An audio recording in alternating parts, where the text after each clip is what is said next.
Good morning, good evening, good night, wherever you may be watching this transmission. It is I, Mike Martins, broadcasting from Merritt, British Columbia.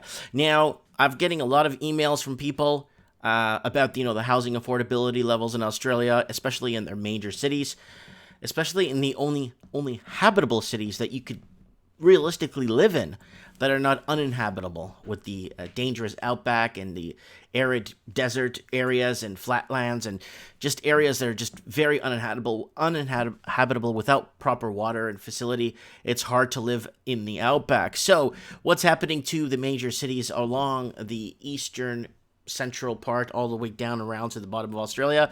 Well, it's being bought out by foreign investing. Foreign investing came in and run amok with people's futures. And it's not just Australia. Canada was also competing for rich investors to come in. And basically, Canada was pushing for 500,000 rich investors per year. I'm not sure what Australia's goal was, but I know Canada was 500,000 rich investors per year to help prop the Canadian economy and keep our GDP in good check numbers, I guess, or good numbers within check, right?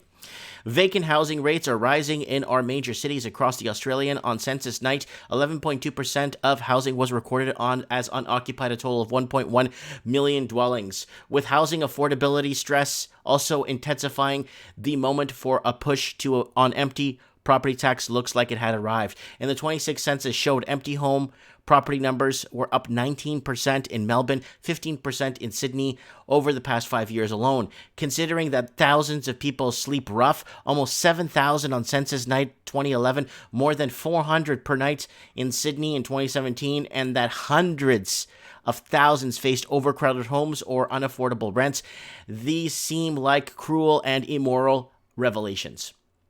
So here it is, early movers on the vacancy tax. So they're looking at this 1% vacancy tax, and basically they're saying right here, using Victorian water records, prosperous Australia eliminates about half of Melbourne's census recorded vacant properties long term. So only half have recorded empty properties because the water company is showing, the hookups, electricity, cable, water, whatever you got hooked up, internet, you aren't getting the right numbers unless you get it from the hookups themselves.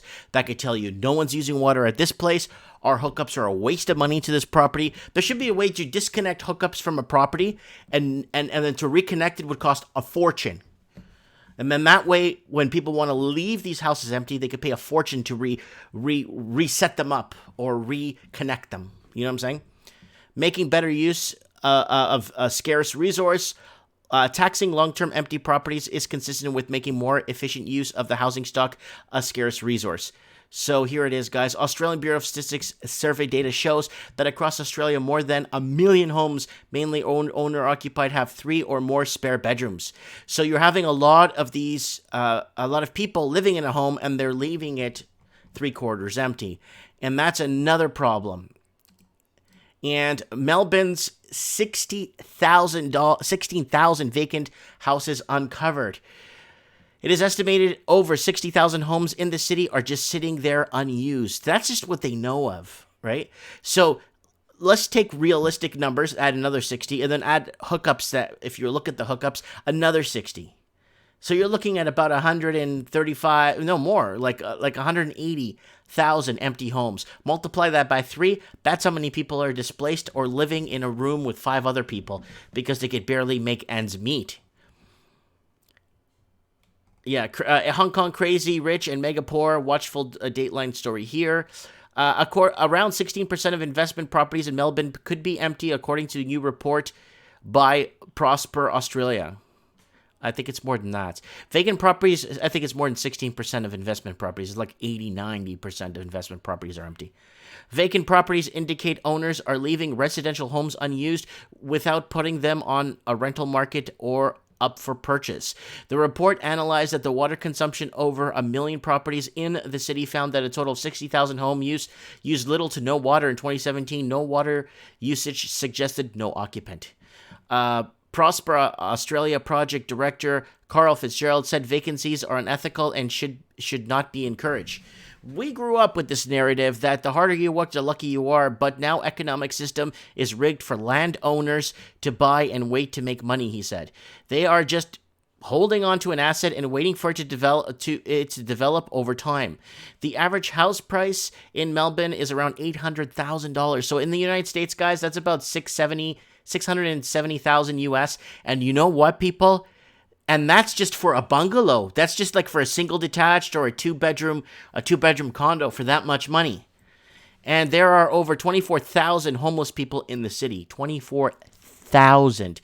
The other one said there was 400 people sleeping rough. Yeah, right. 24,000 homeless people in the city seems about right. When you factor in how many units are empty and how many people are living in overcrowded rooms, yeah, it makes sense. And the housing market falls. Mr. Fitzgerald said the number of vacancies and homeless people are likely to increase. The Victorian government tried to address this issue in March 2017, but announcing vacant residential property tax. Let's move on. Solved the mystery of Australia's 1 million empty homes on census night. He's got a Che Guevara shirt.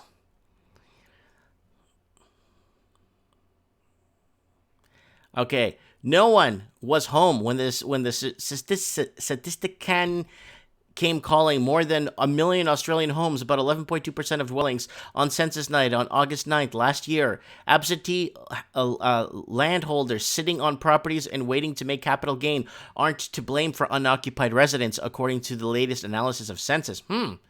The Australian dream of having an investment property as well as a main home, a factor often city contributing.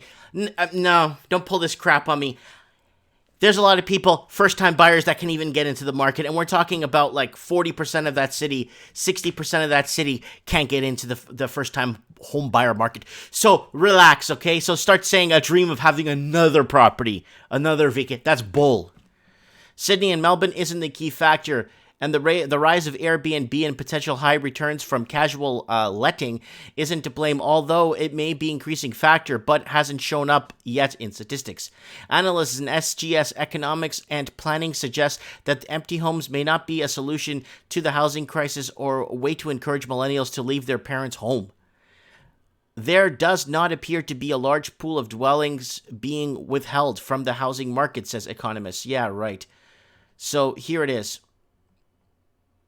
These are newly repaired homes, holiday homes, unoccupied, private dwellings.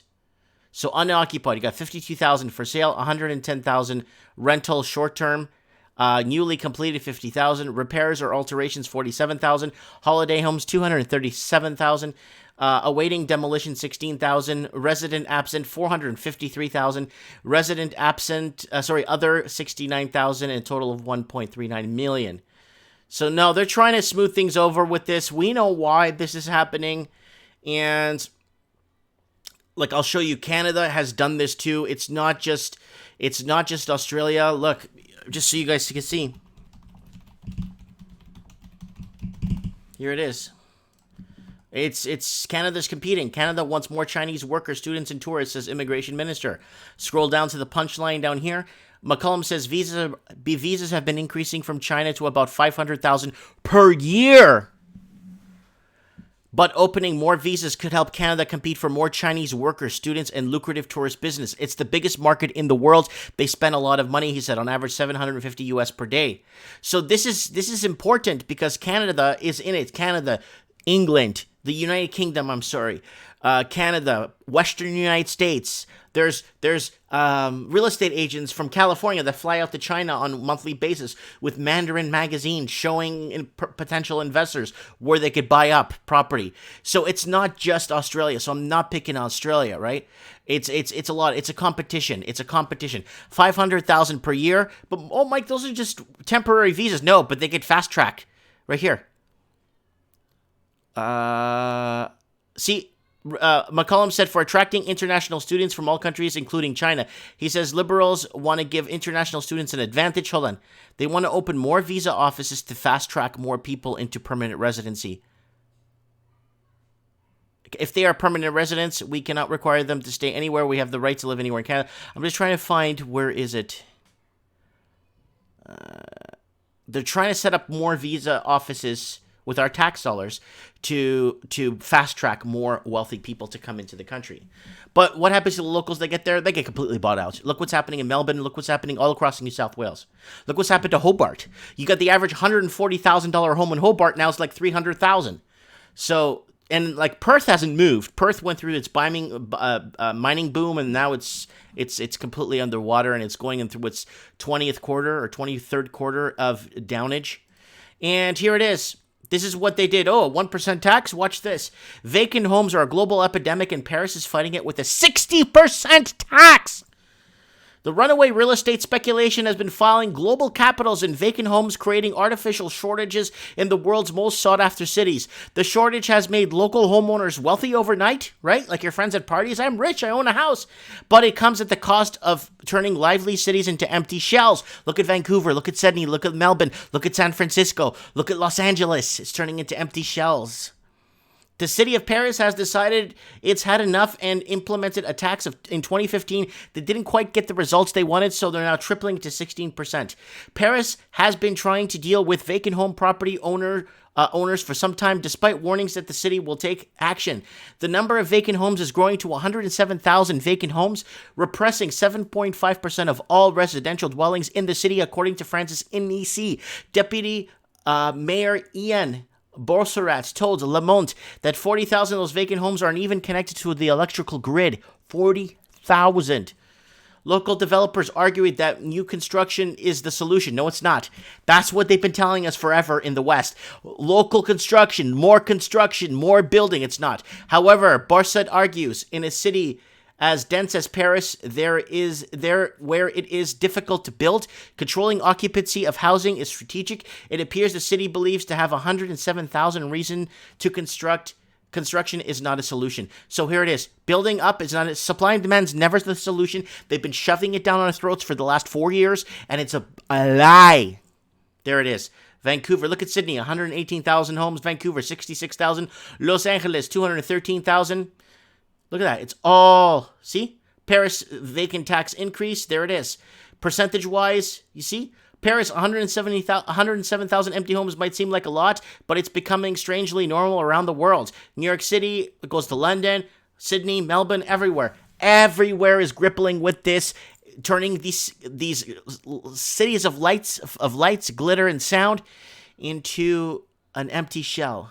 And that's what's happened to Vancouver, sadly, Sydney, sadly, Melbourne, sadly, Toronto, sadly, London, sadly, Dublin, sadly, San Francisco, sadly, Seattle, sadly, Portland, sadly. So that's a huge problem, guys. So I think raising property taxes, a vacant home tax to a huge number will start clearing up the problem and creating revenue for the cities. And then what if people go 2 years without paying and just repossess the home, and that's it? Give it to a family that's going to fix it and clean it and maintain it and raise a family in it. Let me know what you guys think in the comments below. I would like to know. Thanks for watching. 1 in 10 Australian dwellings are empty. There's a way to fix that, and it's called turning up the heat when it comes to vacant home tax. Let me know what you guys think in the comments below. I love you guys down in the Commonwealth. Thanks for watching me and New Zealand. Thank you so much for watching. And don't forget to share this video and get this out there. Thanks for watching.